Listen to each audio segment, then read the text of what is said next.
Praise God. Ay tuloy-tuloy na po, minamagdadako na po tayo sa ating pakikinig o pag-aaral ng banal salita ng ating pinulapayan ni Jesus. Kaya handa po natin ating mga puso't pakinig, minamahal, buksan natin ating mga pakinig, minamahal din, napakalaga po. At tayo po ngayon magsasawa po natin banal na hapunan. Kaya bilang pagbibigay galang sa banal salita po natin pinulapayan ni Jesus, akin po hinihiling, minahal tayo muna po panandalang po tumayo, minamahal, at akin na po binibigay pong pagkakataon sa ating beloved ordained preacher, Boy Kaluya. Amen. Praise God.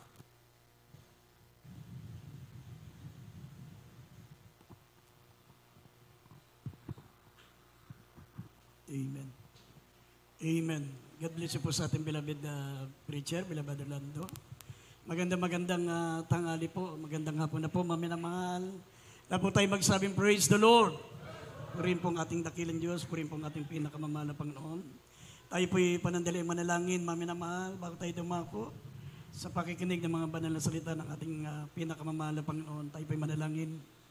Opo, dakilat papagpala po naming Ama, Diyos na makapangyarihan sa lahat. Minsan pa, Mala Panginoon, kami po'y narito, lumalapit muli sa trono ng biyaya sa kalangitan, Mala Panginoon. Humingi po kami ng kapatawaran sa lahat ng aming mapagkukulang, sa lahat ng aming makamalian, ano man ang aming mapagsalangsang, Mala Panginoon, at dalangin po namin. Mala Panginoon, ang iyong mga banal na salitang aming mapapakinggan, patuloy mong ipaunawa po sa amin ang iyong mga banal na salita, dakilang Diyos. Kayo po mangusap sa bawat isa sa amin, gamitin mong kasangkapan, Mala Panginoon, ang aking bibig, Mala Panginoon, bigyan mo kami ng pangunawa. Bigyan mo kami ng karapatan, malapan kapangyarihan, na hindi lamang kami tagapakinig, kundi maging tagatupad ng mga salita, Mala Panginoon. Dalangin po namin, O Diyos, nawa matanim sa aming isip, sa aming puso, ang bawat salita mo na aming napapakinggan, Mala Panginoon, upang ito'y aming maisabuhay, Mala Panginoon, sa pagpalain mo po ang bawat isa sa amin, O Diyos, at aming sinasaway lahat ng gawa ng kalaban, demons of unbelief and doubts, demons of hindrances, we bind up our darkness in Jesus' name. Amen and amen. Everybody shout, praise the Lord. Amen. Purin pong ating pinakamamahal na Panginoon. Bless you, mami na mahal. Pwede na tayo makabalik sa ating upuan.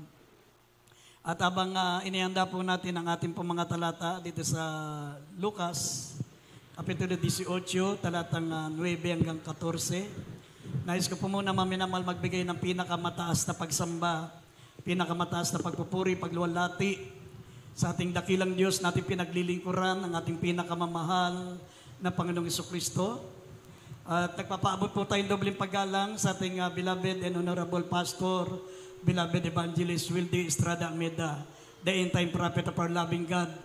Sa lahat po ng mga beloved children, the Almeida family, sa mga apo, mga manugang ng ating beloved pastor, sa lahat po ng ating mga minamahal na manggagawa, beloved preachers, beloved choir members, beloved instrumentalists, at sa ating mga webcast viewers, Luzon, Visayas, Mindanao, sa mga kapatiran natin dyan, sa ibayong dagat, at sa lahat po ng mga minamahal natin mga kapatiran narito sa ating pumbahay sambahan. Purin pong ating pinakamamahal na Panginoon. Isang malakas na palakpak muna para sa ating pinakamamahal na Panginoon. At sa lahat ng mga beloved choir members na nasa likod, dito po muna kayo sa unahan. Ating beloved youth choir, finest na walang duties. Dito kayo sa unahan, huwag niyo pong pabayaan na hindi niyo po napapakinggan na mainam ang mga banal na salita ng Diyos. Basahin po natin ang Lucas. Kindly beloved choir members, dito kayo sa unahan, maraming bakante dito. Bitbitin niyo yung mga upuan niyo. Lucas 18, verse 9 up to 14. Dito po sa Lucas, Kapitulo 18, talatang 9 hanggang 14. At kanyang sinalita naman ang talinghagang ito sa nagsisiasa sa kanilang sarili na nagpapanggap na sila'y matuwid at pinawawalang halaga ang lahat ng mga iba. May dalawang lalaking nagsipanhik sa templo upang magsipanalangin. Ang isa'y Parisiyo at ang isa'y maniningil ng buwis. Ang Parisiyo ay nakatayo at manalangin sa kanyang sarili ng ganito, Diyos, pinasasalamatan kita na hindi ako gaya ng ibang mga tao na mga manglulupig, mga liko, mga mapangalunya, o hindi man lamang gaya ng maniningil ng buwis na ito. Makalawa akong nag-aayuno sa isang linggo. Nagbibigay ako ng ikapo sa lahat kong kinakamtan. Natapot ang maniningil ng buwis na nakatayo sa malayo ay ayaw na itingin man lamang ang kanyang mga mata sa langit, kundi dinadagukan ang kanyang dibdib na sinasabi, Diyos, ikaw ay mahabag sa akin na isang makasalanan. Sinasabi ko sa inyo, na naog at umuwi sa kanilang bahay ang taong ito na inaaring ganap kaysa isa, sapagkat ang bawat nagmamataas sa kanyang sarili ay mabababa. Tatapot ang nagpapakababa sa kanyang sarili ay matataas. Amen. Amen. Amen.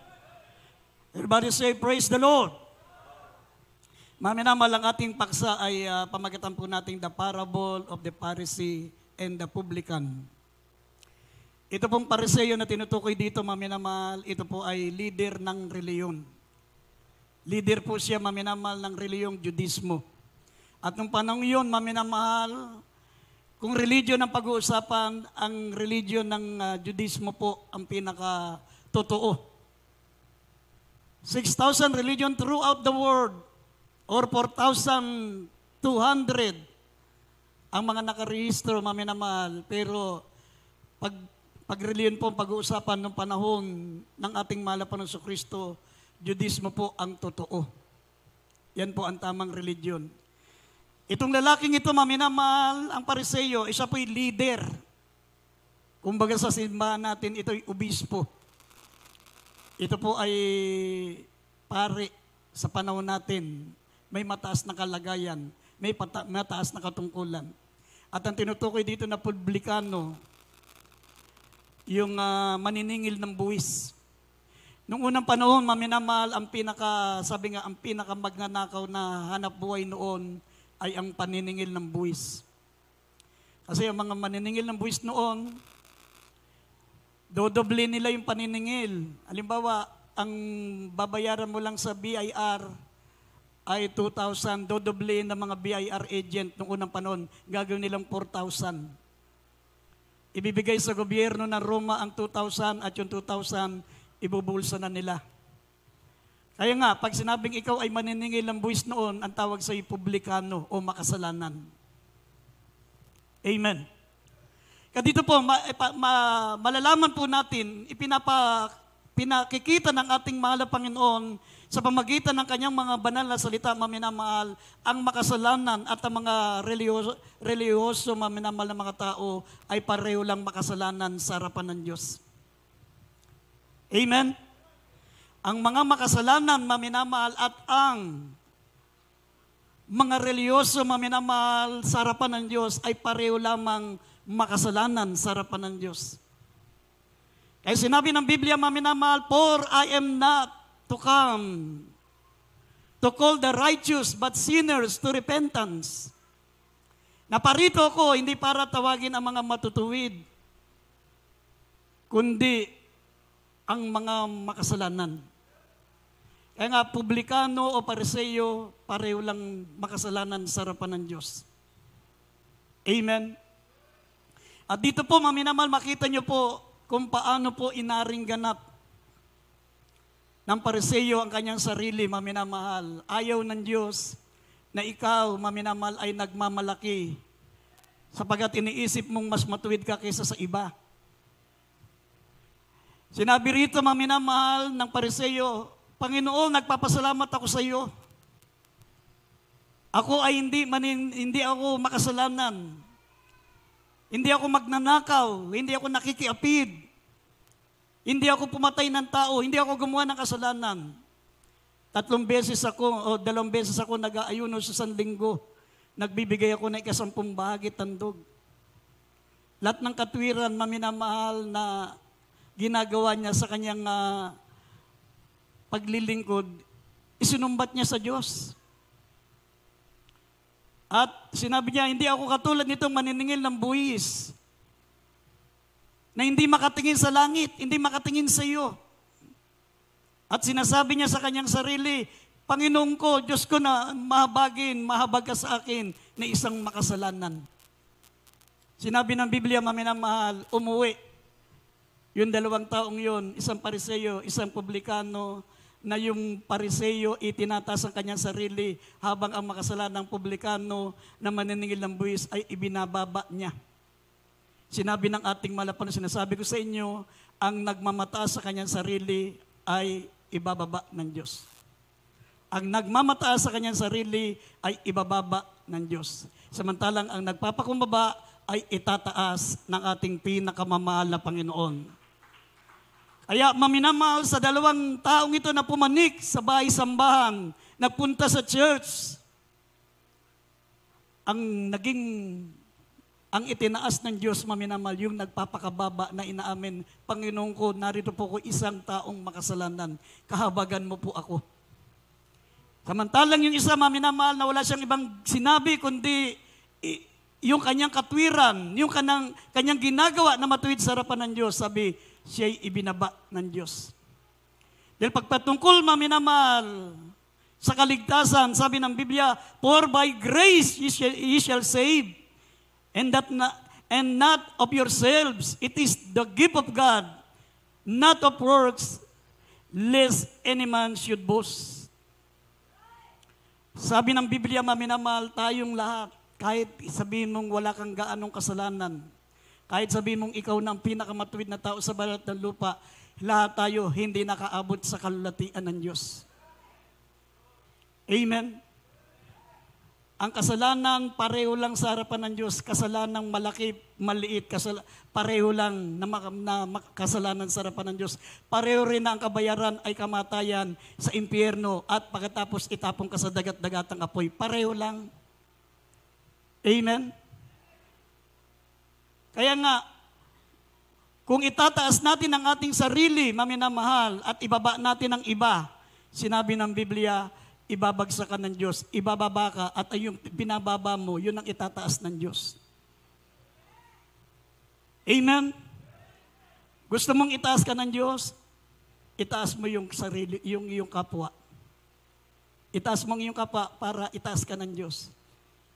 Amen? Gusto mo maminamahal na ikaw naman ang ibaba ng Diyos? Itaas mo sarili mo, lalo kang ibabagsak ng Diyos, lalo kang bubulusok pababa. Ibig sabihin ng pagtaas, itataas ka material, physical, spiritual. Ibig sabihin ng pagbaba, ibabagsak ka ng Diyos, material, physical, spiritual. Maghihikaws ka, pati sa spiritual, babagsak ka. Sapagkat ang nagpapakababa ay itinataas ng Diyos, ngunit ang nagmamataas ay binabagsak ng Diyos. Amen. Kasi sinabi ng banal na kasulatan, be not over-righteous. Huwag kang maging mas matuwid sa iyong sarili, self-righteous. Katulad ng Pariseo. Magsisimba rin lang siya, itataas pa yung sarili niya. Sabi ng Biblia, for all have sinned and come short of the glory of God. Pag ikaw ay lumapit sa presensya ng Diyos, dapat ariin mong makasalanan ka. Amen? Ariin mong makasalanan ka. Ang bahay-sambahan, maminamahal, ito ay katulad ng ospital, ng punong-puno ng lahat na may sakit. Tayo ginagamot ng Diyos. Tayo, maminamahal, ay unti-unting pinagagaling ng Diyos sa pisikal at sa espiritual. Sabi niya, maminamahal, sabi ng malapan noon sa Mateo 9, talatang 12 hanggang 13, sabi niya, ang walang sakit ay hindi nangangailangan ng doktor. At ang may sakit, sila lang ang nangangailangan ng doktor. Naparito ko, sabi, I am not called the righteous. I am not called to call the righteous. Naparito ko hindi para tawagin ang mga matutuwid, kundi tawagin ang makasalanan para magsisi. I am not come to call the righteous, but sinners to repentance. Ang walang sakit, hindi nangangailangan ng doktor. Ang may sakit, ito ang nangangailangan ng doktor. Kaya sabi ng mahal na Panginoon, habag ang ibig ko, hindi hain. Habag. Humingi tayo ng habag sa Diyos.